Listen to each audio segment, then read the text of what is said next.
Hello everyone, my name is Havian and today I'm going to be sharing some more information about Xiao that may be useful to you if he's someone you're interested in using once he's released.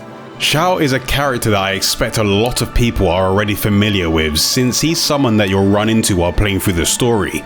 But back in the second closed beta test, he was a character that was playable and obtainable from wishes. So I managed to spend a bit of time testing him out and I recorded a lot of gameplay. So if you want to see all of his combat skills, talents and constellations, I did make a video in the past showcasing what he can do. And I'll link that in the description so you can give it a watch if you haven't seen it yet. But for now in this video I can show you some more gameplay and share some information that you may find useful. First, let's take a look at the talent and ascension materials that you'll need to keep an eye out for if you want to get a head start on upgrading Xiao once he's released. Since all the required materials Xiao needs is based on the second closed beta, there is a chance that they all could change before he releases. But if you're lucky enough to have spare resin, or if you come across these materials while exploring the world, at least you'll know what is worth getting.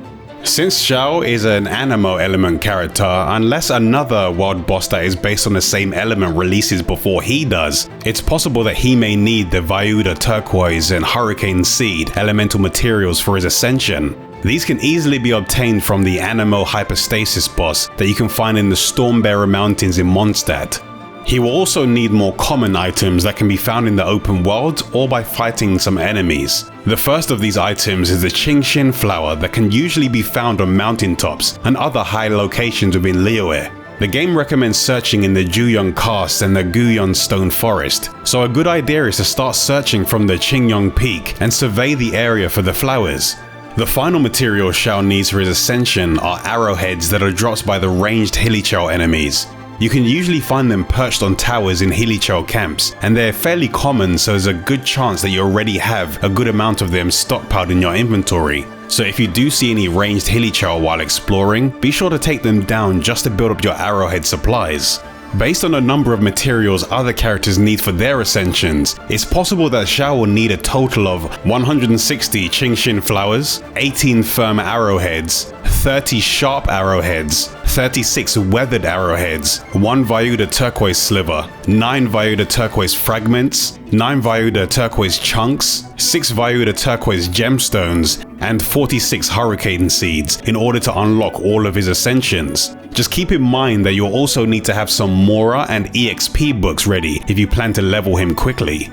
When it comes to improving his talents, Xiao can use the Prosperity level up material that can be obtained from the Domain of Mastery Altar of Flames on Monday and Thursday, and the Domain of Mastery Abyss of Embers on Sundays. He will also need the arrowhead materials that are dropped from the ranged Hilichurls. I didn't get his talent levels high enough to see the materials he needs for the higher levels, but if you base the amount of items on what you need for your other characters, then you should be able to work out how many talent materials to collect for Xiao. In the beta, the Plunging Attack was something that was unique to Xiao, but now that every character can use a Plunging Attack, I assume Xiao will get a new charged attack, or possibly a few tweaks in the way he works as a character. I'm sure that by the time Xiao is released, there will be new artifacts and weapons in the game, but since I'm sure everyone will have a ton of Berserker set pieces, it may be worth hanging on to our 4-piece set that has attack, anemo damage, and critical damage bonuses. The increased crit rate when under 70% health could be fun to use with his elemental burst that drains his health, and the Berserker set is farmable and very common, so there's a good chance that you'll be able to find some decent pieces before he is available. There are other artifact sets that could be useful for him, but I assume you'll probably be using those on your current characters for now. But if you do want to get him and you do have some extra artifacts that you think will be good for him, then just remember to save them. We still don't have a solid release date for Xiao, but we can make some guesses based on a roadmap that was released for Genshin Impact and an event that took place in the second closed beta. On the roadmap, the next few updates for the game were revealed, but the one that is the most relevant to Xiao is version 1.3, which is estimated to arrive in February 2021. This update will come with the Lantern Rite festival, which is an event related to Xiao that was playable in the second closed beta.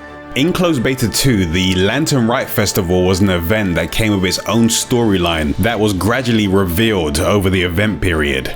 I won't really go into too much detail since I'm sure you want to see the event for yourself, but it was possible for you to play as Xiao in the story, and it was possible for you to obtain him from wishes during this event period. There's always the chance that they could release him early, but based on the story in the event and how he was introduced during the closed beta, it makes the most sense for him to be added to the game as a playable character once the Lantern Rite festival is available. So if he is a character that you want to play, hopefully this gives you some ideas of what you can do to prepare for his release. And if you are really looking forward to him, hopefully we won't have to wait all the way until February to play as him, even though it does make the most sense. Since I recorded a lot of gameplay for Xiao, I still have a lot more that I can show you over the next few days. So if you want to know more about his character and backstory, or maybe see him in some multiplayer, then I'll have something to show you soon.